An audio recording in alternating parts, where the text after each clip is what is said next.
Hello everyone, Tom with Capo Fetish. Today on the channel we're going to take you through a brief history of classic albums reaching the rare Unipak cover design. So the Unipak cover design was created around the late 60s as a cost-effective way for a gatefold cover. So we're going to take you through a brief history in chronological order. I'm going to start off with the first Unipak cover design I ever saw in my lifetime, and that was Buffalo Springfield's Last Time Around. And this is what happens here. Instead of sliding the record in the spine, you slide it in the middle of the gatefold. So this is a reissue. This came off the Buffalo Springfield box set, LP box set that came out about maybe 8-10 years ago. And I think subsequent releases didn't have the Unipak cover design. They just had the standard cover where you slid it in through the spine. Last Time Around, Buffalo Springfield from '68. Another one from '68 is The Doors' Waiting for the Sun. Half of this album is going to be a side-long epic called Celebration of the Lizard. I think the record execs and the studio producers thought it was a little excessive. But inside the Unipak cover design, they have the whole lyrics printed up for Lizard, Celebration of the Lizard. But it was never released until years later. I think it was only released on a particular compilation, a 2-disc Doors compilation. It's like 20-25 minutes long. It's also been featured on Absolutely Live in its entirety, in its complete form, for those who are interested. But another Unipak cover design from '68, The Doors' Waiting for the Sun.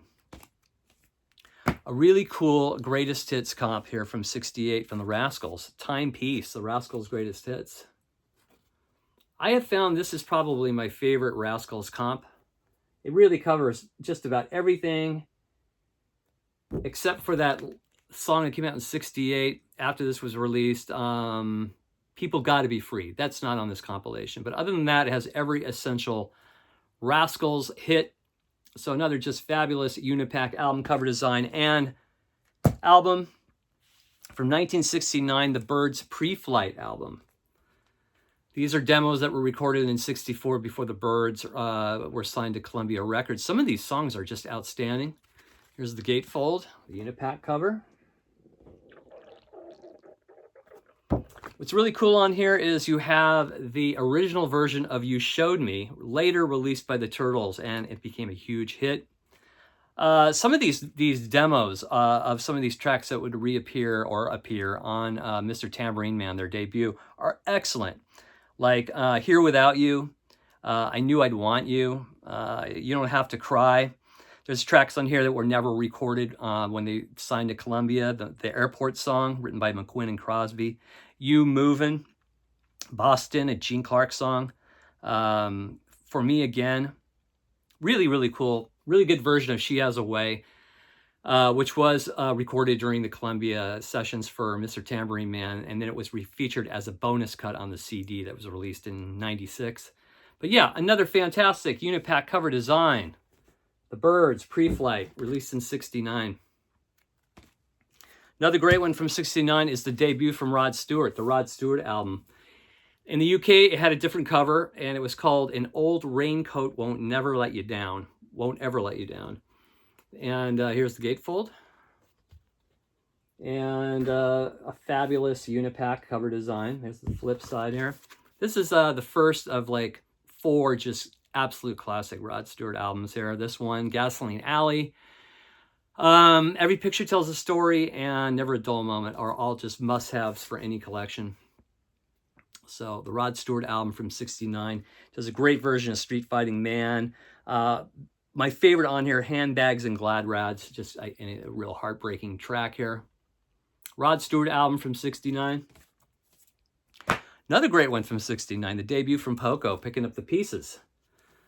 Randy Meisner's image was airbrushed out of this photo here once he left the band during mixing, and they inserted the dog. Here's the inside cover. Such a classic album.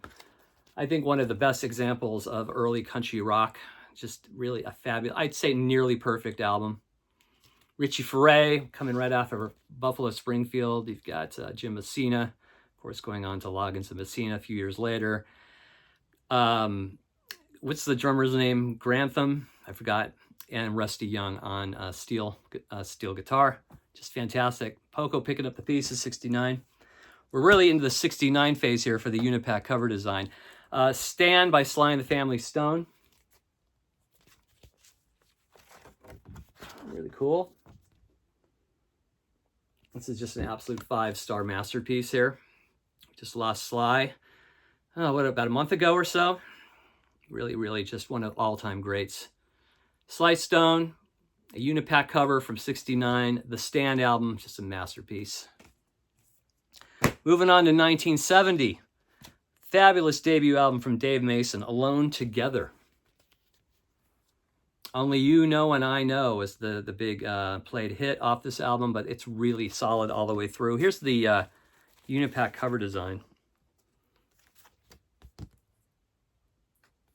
And what's really cool about this album, I always dug about this album, was the original vinyl. Had this kind of marble thing going on here. Really, really cool. Yeah. Dave Mason, Alone Together, 1970. Of all the Dave Mason albums I've heard maybe a half a dozen. I don't think any of them can really compare to this one. This is a really, really great album. Dave Mason, Alone Together. The Unipak cover design. Here's Dave right there. Oh, wow, he folds out more. Great album from 70. Alone Together, Dave Mason. An incredible live album from 71. Johnny Winteranne. This album just absolutely kicks ass. Got the late Rick Derringer playing alongside him. We're losing a lot of greats, folks, unfortunately. One of the highlights on this album for me is this rock and roll medley where he does Great Balls of Fire, Long Tall Sally, and a whole lot of shaking going on. Oh my God. You could tell the audience is just going berserk. He's just really, really, getting them worked up. You're shaking. Fantastic stuff. And then, of course, the standard Meantown Blues, one of his greats, Johnny Winter. Not enough people talk about Johnny Winter anymore, and it's a shame because I think he was one of the all-time great blues players. Great voice, too. I love his slide playing. It's just fantastic. Johnny Winteranne live, 1971. Fantastic live blues album, a must. Another one from 71, Procol Harum's Broken Barricades. Last album with Robin Trower. Great stuff. First side especially I love. Simple Sister, Broken Barricades. I think one of their best slow ballad tracks. Memorial Drive rocks. Luskus Delph. I love that melody. I don't know what the hell Keith Reed is talking about in that song, but it is fantastic. Power Failure, Song for a Dreamer, a song dedicated to Hendrix. Robin Trower. Playmate of the Mouth and Poor Muhammad. Great, great Procol Harum album. 71.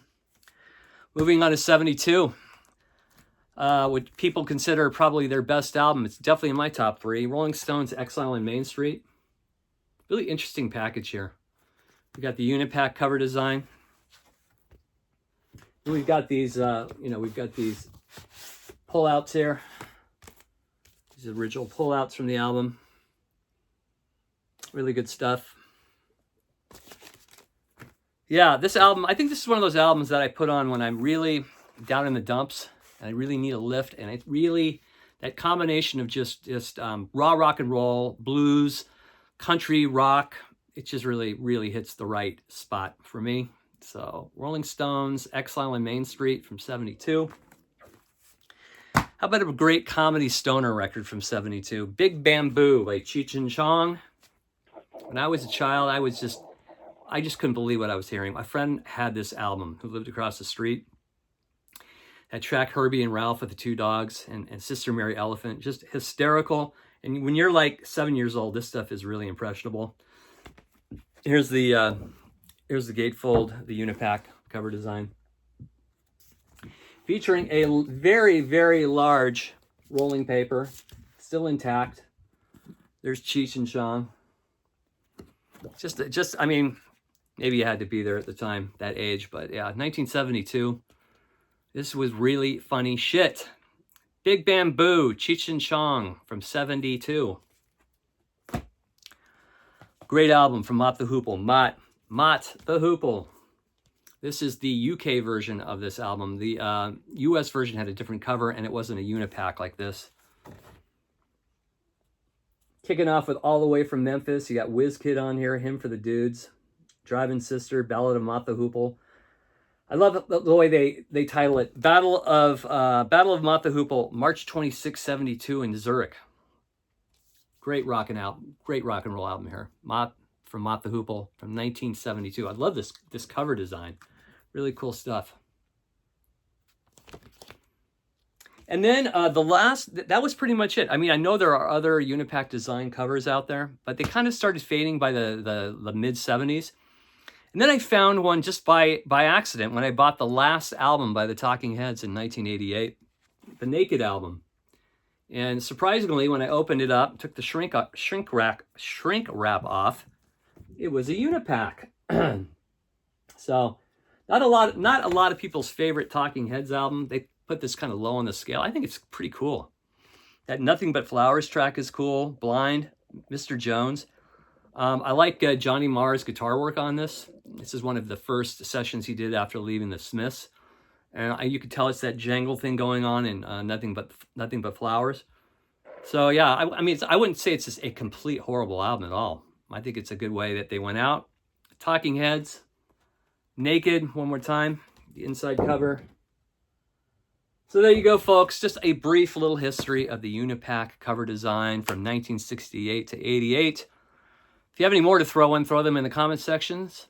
As always, thanks for watching. If you dig the content across the channel, press subscribe. We'll see you soon. Take care. Bye-bye.